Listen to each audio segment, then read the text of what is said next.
What's up, WWE YouTube fans? Hope all you guys are having a awesome Monday, but I also hope you all had a wonderful and awesome weekend as well. By the way, guys, I don't know, I think I did say this in my episode last night. If you guys haven't seen it, but happy Monday night Raw day. But of course, guys, happy beloved Monday as well. Also, happy Tuesday Eve. But guys, today's episode or two nights episode is going to be basically on two things, and we are going to talk in depth about those two things. So the first thing is breaking news on Summerslam, and then the second thing is talking about WWE Hall of Famer, the wise man, Paul Heyman. But before we get into all that, if you enjoy this episode, make sure you hit that thumbs up and like, and don't forget to subscribe down below if you have not done so. All right, guys, we are going to begin our topic and our episode with breaking news on SummerSlam, guys. Just a little reminder, SummerSlam is going to be from US Bank Stadium in Minneapolis, Minnesota on August 1st and August 2nd. So a two-night event. So just a reminder, you guys can get that on ESPN Plus and all of that. But there are basically two matches that we need to talk about and get a little depth into. I'm going to talk about this first match because we're going to go in order. I don't like going out of order, so it's my OCD, guys, so bear with me.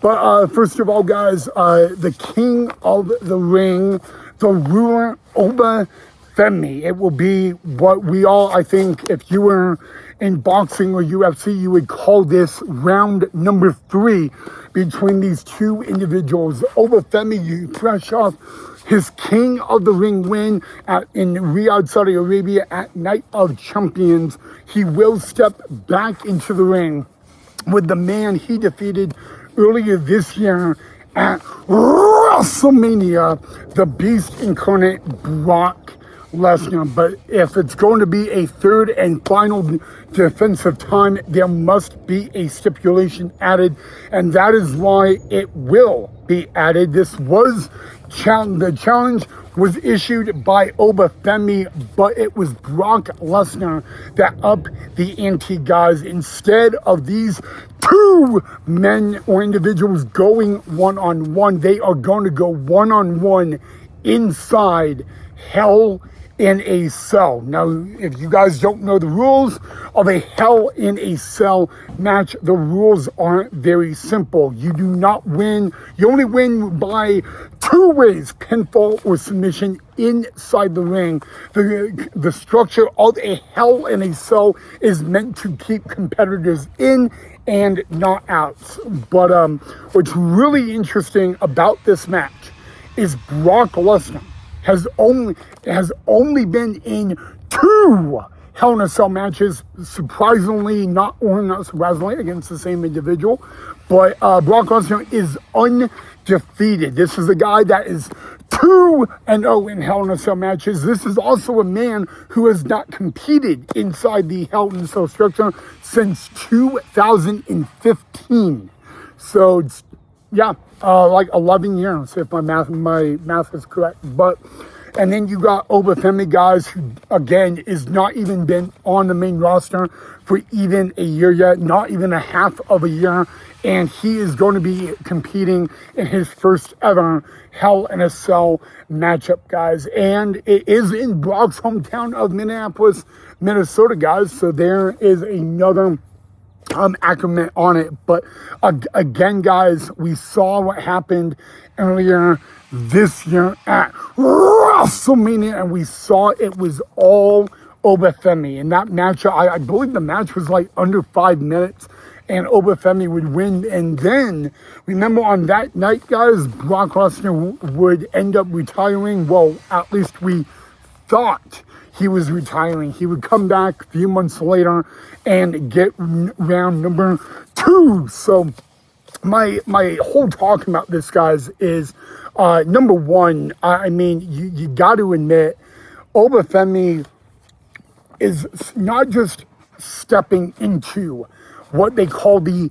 devil's playground. He's stepping into a match, into a structure that he is not familiar with, despite how good, despite how talented he is inside or outside of that squared circle, guys.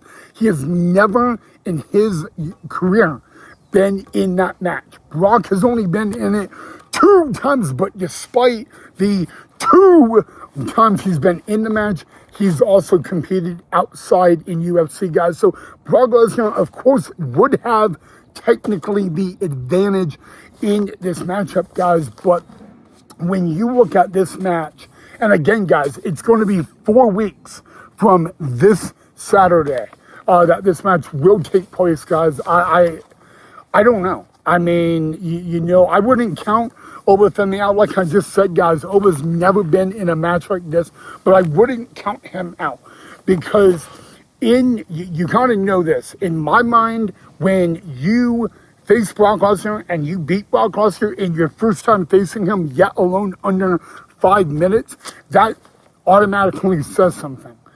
But when you look at it the other way around, you know, when Obafemi beat Brock Lesnar earlier this year at WrestleMania, it was a normal matchup.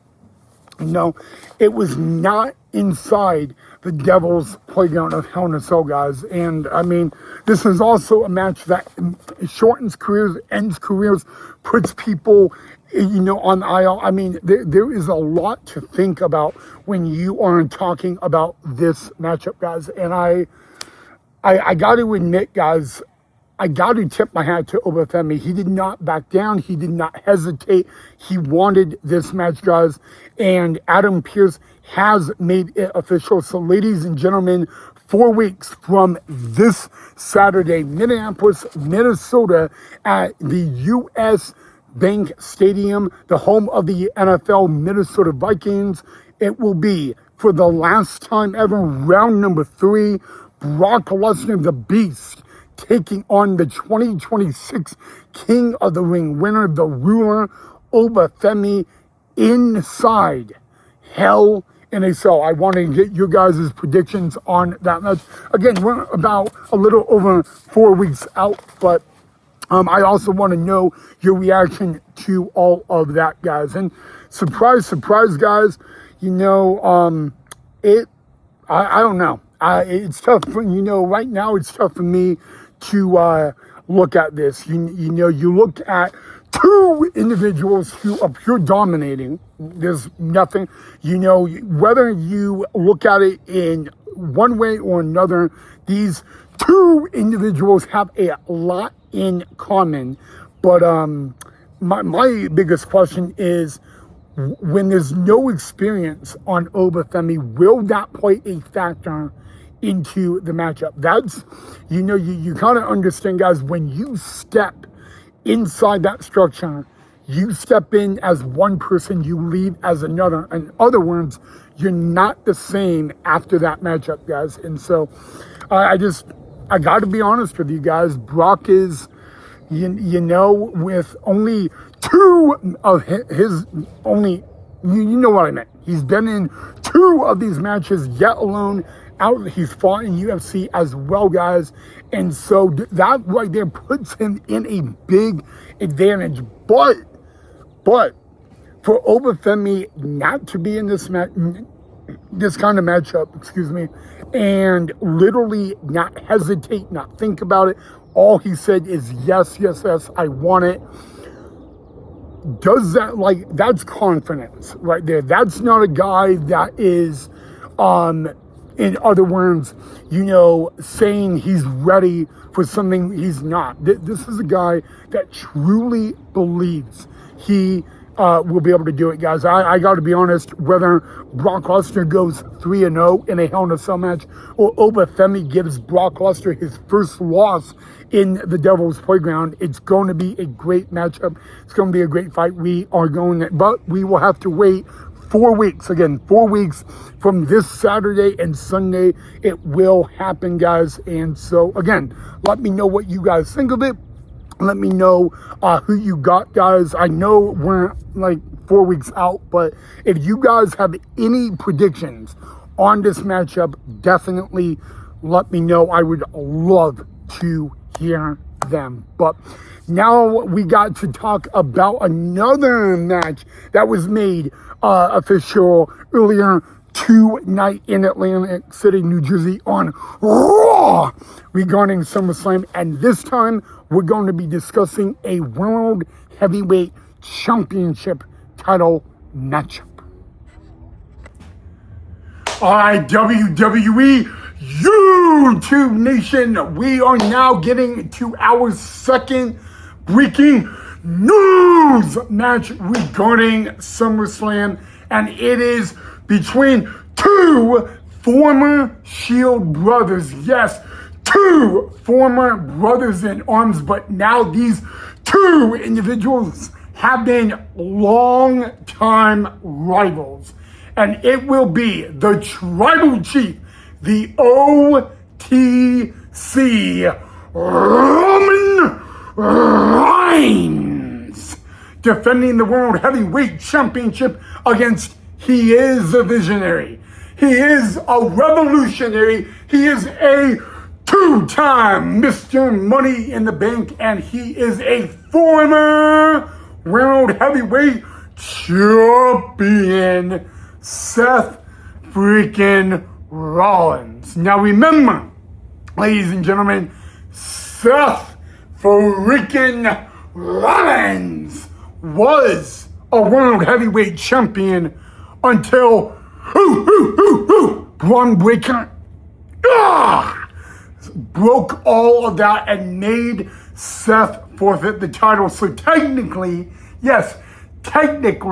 Seth Rollins has not had a rematch for the World Heavyweight Championship, and that is a rule in the rule book of the WWE because he had to vacate the title, which means if he vacated the title, technically he did not lose the title, guys, and it will go down at SummerSlam. What about, you know what, there were very few places or very few PLEs in the WWE where we could see Roman Reigns and Seth Rollins battle it out one-on-one for the World Heavyweight Championship. And luckily for all of us, SummerSlam is one of those places where it feels right.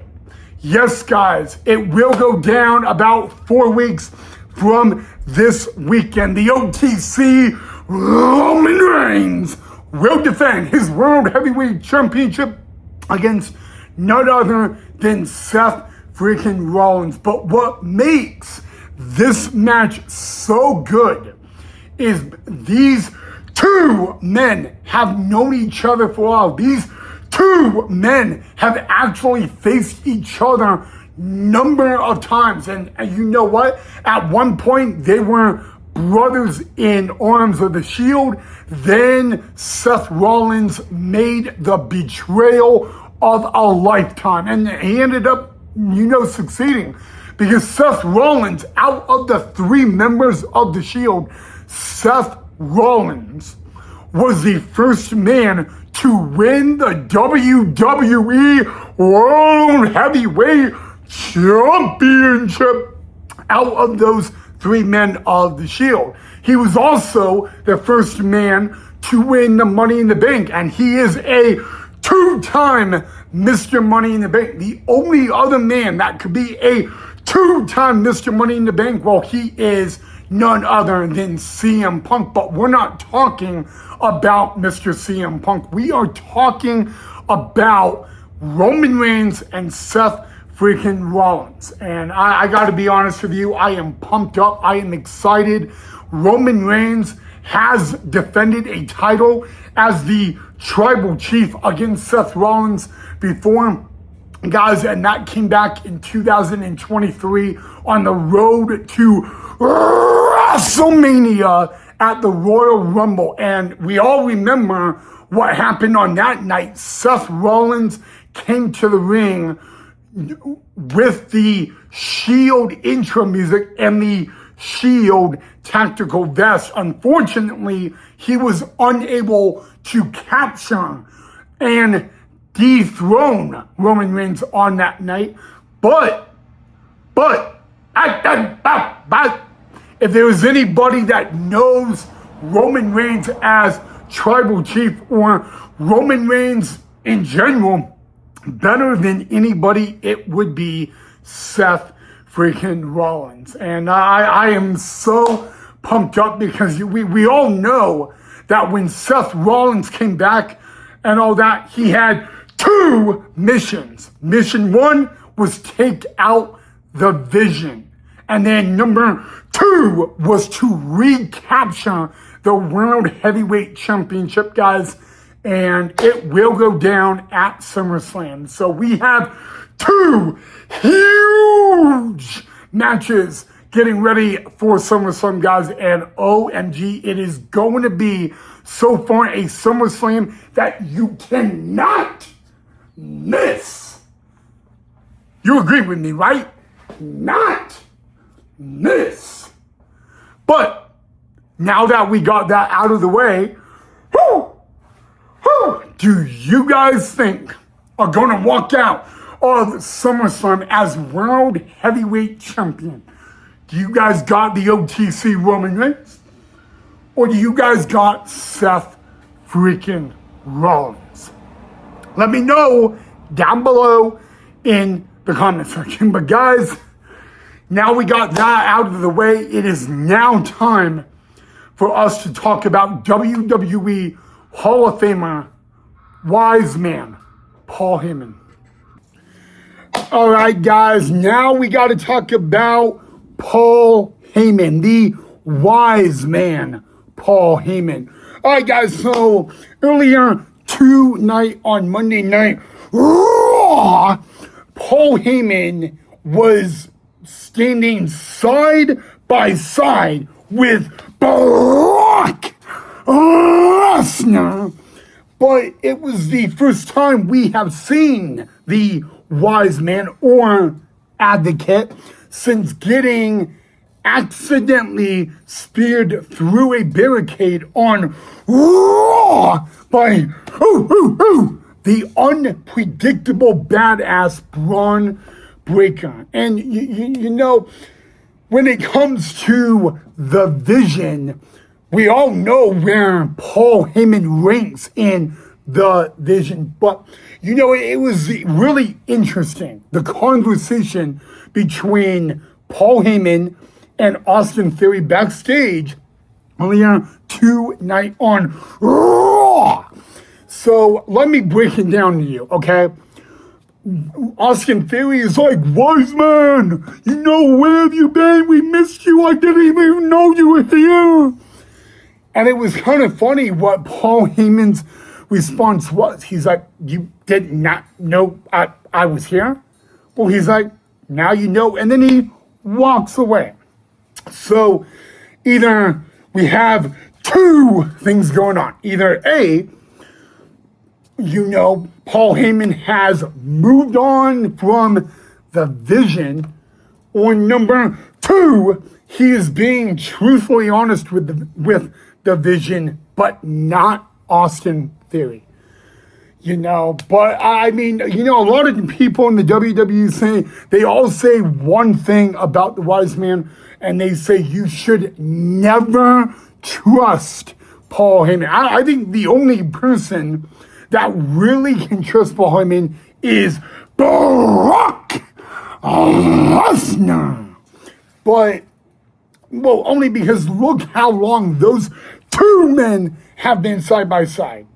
You know, literally, if it wasn't for Paul Heyman, Brock Lesnar wouldn't, well, I mean, Brock Lesnar, he is still one of the most gifted athletes on the planet. So, yeah, but I kind of found that interesting, about everything. And I don't know what is going on, but we all know. So, yeah, but I just found that very interesting. So, there you guys have it. Yeah. I gotta believe SummerSlam, guys, even though we only know two, well, technically we may know three matches, but it's gonna be